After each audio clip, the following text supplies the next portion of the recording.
Hello everyone, welcome to EditUp. So in today's session, we are going to discuss a very important finance news article regarding the Reserve Bank of India. In its recent notification has extended the legal entity identifier for the large borrowers of the NBFCs and the UCBs. So first of all, what is this legal entity identifier that we will understand in today's session, and which entities, which large borrowers of which banks were allowed under the legal entity identifier before, and how it has been extended to the large borrowers of the NBFC and the UCBs, and what is the timeline that has been provided by the RBI for extended the legal entity identifier. Okay, all of this we are going to discuss in today's session. But before starting with the session, please subscribe to our YouTube channel if you are new to the channel, and join our Telegram channel for the PDF of this session, and you can get the link of the Telegram channel in the description box below. So now starting with the news article, that is the RBI has extended the legal entity identifier for the large borrowers of the NBFCs and the UCBs. Okay, so now the legal entity identifier will have to be obtained by the large borrowers of the primary urban cooperative banks and the non-banking financial companies also. So the borrowers that are taking the borrowing from these will also have to obtain the LEI, will also have to take the LEI. Before, it was only in the 2017 notification, it was only for these, for all scheduled commercial banks excluding the regional rural banks. It was for the all India financial institution, that is IFI, and for the local area banks and the small finance bank. This was according to the 2017 notification for the LEI for the large borrowers. Okay, but now on a review in 2022, April 21, on the review, it has been decided by the Reserve Bank of India that the guidelines on the LEI stand extended to the primary urban cooperative banks and the non-banking financial companies, that is the large borrowers of these entities also, of these institutions also have to obtain the LEI if they are completing some of the criteria. So what are these LBs, what are these large borrowers? Okay, what criteria they have to fulfill to obtain the legal entity identifier? So RBI further advised that non-individual borrowers. So first of all, large borrowers means non-individual borrowers. Okay, that are not the individual borrowers, that are non-individual borrowers. That is, there are some entity, there are some corporate institution, or there are some institution enjoying aggregate exposure, that is the total exposure that they have, the total credit or investment that they have taken of rupees 5 crore and above from banks and the financial institutions shall be required to obtain LEI code. So first of all, what is this exposure? Exposure for this purpose of defining LEI shall include all fund and non-fund based, that is credit, as well as the investment that the banks or the financial institutions are doing on the corporate entity. So the exposure here means that the credit that the institution or the legal entity has taken from the bank or the financial institution, or the investment they have done in the institution, in the legal entity, like the corporate bonds that they have taken, or the commercial papers that the bank or financial institution have taken, that is the bank and financial institution have given the money to the institution or the legal entity. Okay, so exposure means the credit as well as the investment exposure of the banks or financial institutions to the borrower. So I hope you have understood that who are the large borrowers. They are the non-individual borrowers. They should have the aggregate exposure of rupees 5 crore or above, and then they will absolutely need to obtain the LEI codes. Now you will ask that what is this LEI code? Okay, so let us understand the LEI code. So in the 2017, this is the notification of the 2017 of the RBI, and in this LEI was defined. See, all of us have Aadhaar card. Most of the citizens of the country of India have Aadhaar card. That is a 12-digit.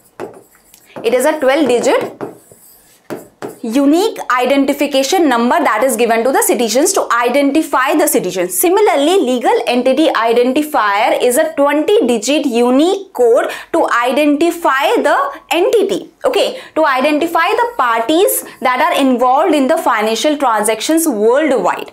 So I hope you understand it, that LEI is an initiative to design global reference data system that uniquely identifies every legal entity that is involved in the financial transaction, that is a party to a financial transaction, and it is global reference data. That means in any jurisdiction, even if it is an entity of India or it is an entity of UK or it is a corporate institution in US, in any jurisdiction, the LEI will be provided. And this is for non-individual entity. Okay, it is for the entities that is non-individual. It is not for individuals, it is for non-individuals, that is any entity, any institution. The LEI numbers are maintained in a global LEI database available on the website of the GLEIF, that is the Global Legal Entity Identifier Foundation, Global LEI Foundation. So the data is provided on the website of GLEIF. So LEI codes are simply it is used to identify legal entities on a global scale. Okay, this allows for greater transparency in the financial markets, standardization and greater risk control. So if the US based company has many subsidiaries in the India, in UK, in Egypt or any other country, so the standardized data will be provided to all the countries. All the countries will know that okay, this US based company has subsidiaries in these countries, okay, or this company that is in India is a subsidiary of this company. So standardized data will be provided to all the countries, to all the entities that need the data through the GLEIF. Okay, that is containing all the data, financial transactions that is happening, or it contains all the data related to the financial transactions. So now, why do we need a global LEI? So what happened that when Lehman Brothers collapsed in 2008 and there was a great financial crisis that was there, the great recession that was there, the financial participants, the financial regulators and the private sector managers were unable to access that how how many market participants are exposed to Lehman, or they were unable to understand that how vast the network of market participants were connected to each other. Okay, so what happened that if one entity was falling down, all the other entities that were connected to this entity were also coming under the distress situation, were also coming under the crisis.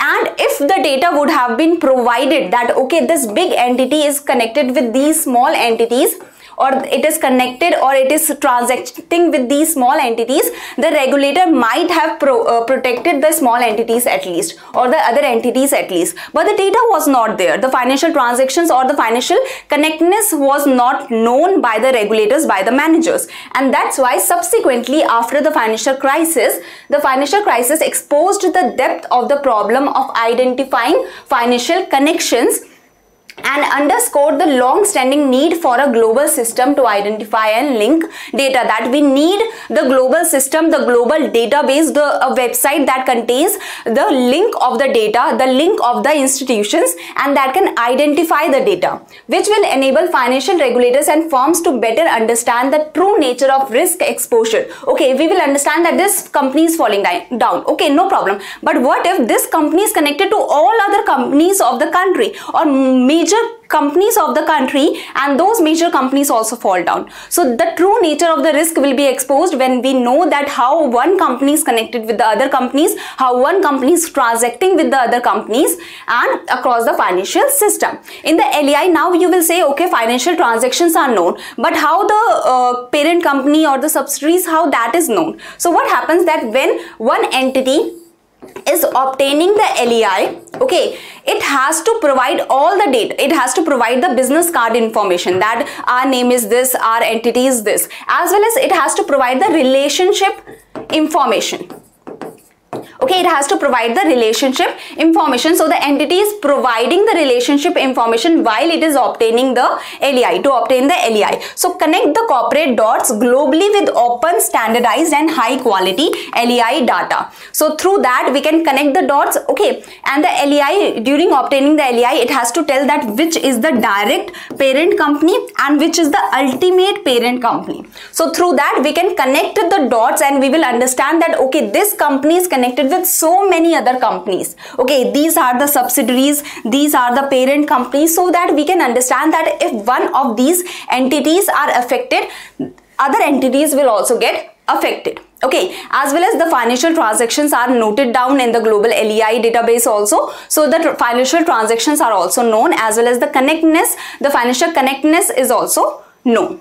I hope you have understood the need for the LEI data now. Now let's understand the background. Okay, so background is like what was told in the 2017 notification, so that we can understand that what is being told in the 2022 notification. So in 2017 it was told that LEI, it has been decided to require banks, that banks have to make it mandatory for the corporate borrowers, for the large borrowers, for the entities that have the aggregate exposure of greater than or equal to 5 crore. They will have to get the LEI. They will have to obtain the legal entity identifier that can identify their entity. Okay, that can identify that which borrower is taking this money. And this data should be captured, the same data, in the central repository of the information on large credit. That is, the data will also be stored in the CRILs. This will facilitate assessment of the aggregate borrowing that the company is doing from all the banks and from any of the banks and the financial institutions, so that the aggregate borrowing of that corporate group will be known, as well as the RBI will be able to, or the regulator will be able to monitor the financial profile of the company, of any entity or group. So if that entity is going down, at least we can protect the other entities that are connected with that entity. Okay, so that we can monitor that entity. So this requirement will be implemented in a calibrated but time-bound manner. So it was said that, okay, we want to reach the 5 crore. We want all the entities that are taking the borrowing of 5 crore above to get the LEI. But we will have to introduce it. The RBI knew that RBI will have to introduce it in a phased manner. So a separate roadmap. It was said that in this notification we will provide the timeline up to 50 crore. Okay, a separate roadmap for borrowers having exposure between 5 crore and up to 50 crore would be issued in a due course, and in 2022 in the current notification this separate roadmap, the timeline, is released. Okay, so let's understand the before timeline. So before, it was said that in 2017 it was said that it was decided that the bank shall advise their existing large corporate borrowers having total exposure of rupees 50 crore and above to obtain LEI. So at that time it was said that the timeline is provided that if you are getting the total exposure from all the banks and financial institutions, if you are getting the total exposure of rupees 50 crore and above, then you have to get the LEI by 2019. So this timeline was provided. Now in the new 2022, that is the current notification, it has been said that the separate roadmap has been provided, and it has been said that above 25 rupees crore, if your total exposure is there, if the entity's total exposure is there, then it will have to obtain the LEI by 2023, and above 10 crore up to 25 crore LEI has to be obtained by before or on 2024 April, and 5 crore and above up to the 10 crore mark the LEI has to be obtained by 2025. So now the roadmap has been provided, and it is advised by the RBI that non-individual borrowers enjoying aggregate exposure of 5 crore and above from the banks and financial institutions shall be required to obtain the LEI codes, and if they are not able to provide, if they are not able to get the obtain the LEI codes by the timeline, then what will happen? That they will not be sanctioned any new exposure, nor shall they be granted renewal, enhancement of any existing exposure. So if they are not able to get the LEI, obtain the LEI by the timeline, this will happen to them. And how will they obtain the LEI? They will obtain the LEI from the LOUs, okay, that is local operating units.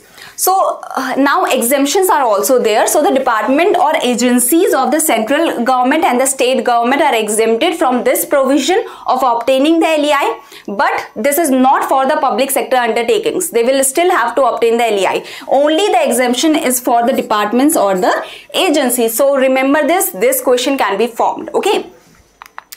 So now I was talking about the LOU. Entities can obtain LEI from any of the local operating units that is accredited by the GLEIF, because this is the foundation that is looking over all the data. Okay, this entity, this GLEIF, is tasked to support the implementation and use of LEI worldwide. And in India, what is happening there? In India, LEI code may be obtained from Legal Entity Identifier India Limited. This is a subsidiary of the Clearing Corporation of India Limited, which has been recognized by the Reserve Bank as issuer of LEI. So this has been recognized by RBI. It is recognized by RBI, remember this word, under the Payment and Settlement Systems Act 2007, and it is accredited by the GLEIF as the LOU, that is local operating unit in India for the issuance and management of LEI. So this Legal Entity Identifier India Limited, that is under the Clearing Corporation of India, this has been recognized by RBI as the issuer under the Payment and Settlement Systems Act 2007, but it is accredited by the GLEIF as the LOU that will be issuing and managing the LEI. Okay, so for the companies in India, for the large borrowers in India, the legal entity identifier they can obtain from the LOU, and this is the LOU. I hope you have understood this much. This was the whole news article regarding the LEI. I hope you have understood the LEI. Direct question can be formed from the definition of LEI also. This is the question for your practice. I hope you can easily answer this now, as well as this is the question. So you have to remember the timeline, as well as which are the new banks that has been added, or which is the new institution that has been added. So it was all scheduled commercial banks, excluding the regional rural banks, as well as it was the IFI, as well as it was local area banks, as well as the small finance banks that were allowed in 2017. But in 2022, there were new institutions that were added, in which the large borrowers of these institutions will have to obtain the LEI by the timeline. I hope you have understood the news article. So thank you very much. If you have any query, you can mail us here, or you can contact us through this number. Thank you very much.